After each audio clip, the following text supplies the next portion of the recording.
Allez, donc là on va voir le ATG Split Squat.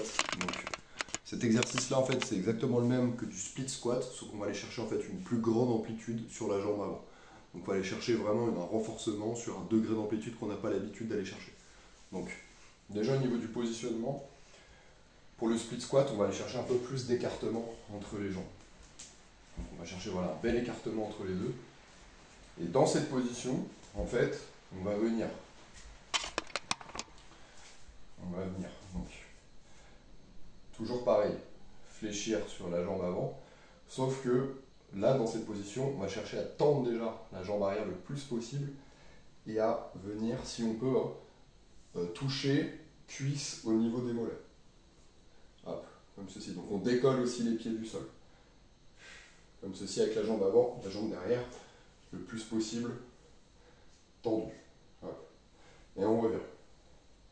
Si vous ne pouvez pas aller chercher ce degré d'amplitude là, parce que vous n'avez pas encore assez de mobilité, d'aller chercher la cuisse au niveau du mollet et de décoller, vous pouvez utiliser un support sur la jambe avant. Donc ça peut être un livre, ça peut être n'importe quoi, et plus le support sera surélevé, plus le mouvement sera facile.